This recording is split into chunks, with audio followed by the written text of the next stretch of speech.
আজকে প্রথম অর্ডারটাই আপনাদের সাথে শেয়ার করব এবং কি এই অর্ডারটায় আমি 2 রিয়াল 70 পয়সা টিপস পেয়েছি।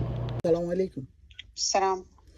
Madam أنا وصلت موقع هنجر ستيشن منذ طيب فيها hello مظلة. এভরিওয়ান, কেমন আছেন সবাই? তো এই যে কফি শপটা দেখতে পাচ্ছেন, তো এখানে কিন্তু আমার অর্ডারটা, এই যে অর্ডার দেখতে পাচ্ছেন, এখানে 2 রিয়াল 70 পয়সা আমাকে টিপস দিয়েছেন। ডেলিভারি চার্জ তো সাথে আছেই। তো এই অর্ডারটা হচ্ছে কফি শপের। তো আমি চলে যাব এখন কফি শপে খুব দ্রুত। তো যদি হ্যাঙ্গার স্টেশনে লেট হয় তাতেও প্রবলেম নাই, তারপর আমি যত দ্রুত অর্ডার কমপ্লিট করতে পারি ততই ভালো। তো এই যে আমার দেখতে পাচ্ছেন এই যে মাহাত্তা, এখানেই কিন্তু আমার এই যে কফি শপটি, এই কফি শপই কিন্তু আমার অর্ডার।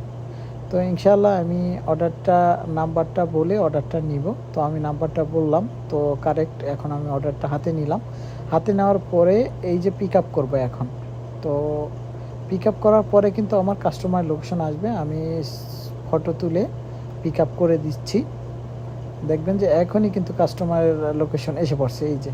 তো এখন আমি কাস্টমারের কাছে রওনা দিলাম।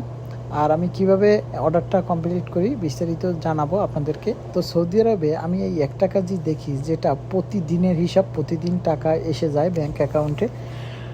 তো যারা সৌদি আরবে যারা নগদ পয়সা ইনকাম করতে চান, তো আপনাদের অবশ্যই কিছু টাকা ইনভেস্ট করে এরকমের কাজ করতে পারেন। তো আমার একটা আশা ছিল যে আমি সৌদি আরবে নগদ পয়সা ইনকাম করব, কারণ আমি বিভিন্ন সাপ্লাইতে কাজ করছি, প্রায় 2 মাস 3 মাস পরে স্যালারি দেয়, আর স্যালারি নিতে অনেক কষ্ট হয়। তো সেজন্য আমি এই কাজটি করতে চাই। তো আমি এসে গেলাম কাস্টমারের লোকেশনে, দেখতে পাচ্ছেন। এখন আমি কল দিব।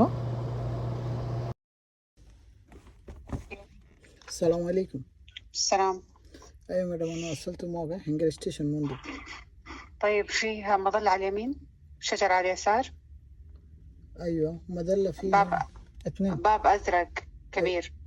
তো বন্ধুরা, এখন আমি দেখাচ্ছি আপনাদেরকে, এই যে হচ্ছে অর্ডার, আর এখন রাত। তো যাই হোক, আমি এখন কাস্টমারকে বিল্ডিংয়ের ফটোটা দিব, যাতে সে বলতে পারে হ্যাঁ এখানে এই বিল্ডিংটাই আমার। তো কাস্টমার লোকেশন বলে দিছে যে 2 তলায় 4 নাম্বার রুম এরকম বলছে। তো আমি কাস্টমারকে ফটোটা দেওয়ার সাথে সাথে বলল হ্যাঁ এখানে। তো এখন আমি এই অর্ডারটা দিব। এই যে দেখতে পাচ্ছেন এখানে কিন্তু অনেকগুলো ছেলে বসে আছে। তো আমি বললাম যে 4 নাম্বার রুম, তো বলছে হ্যাঁ এটা আমাদের রুম।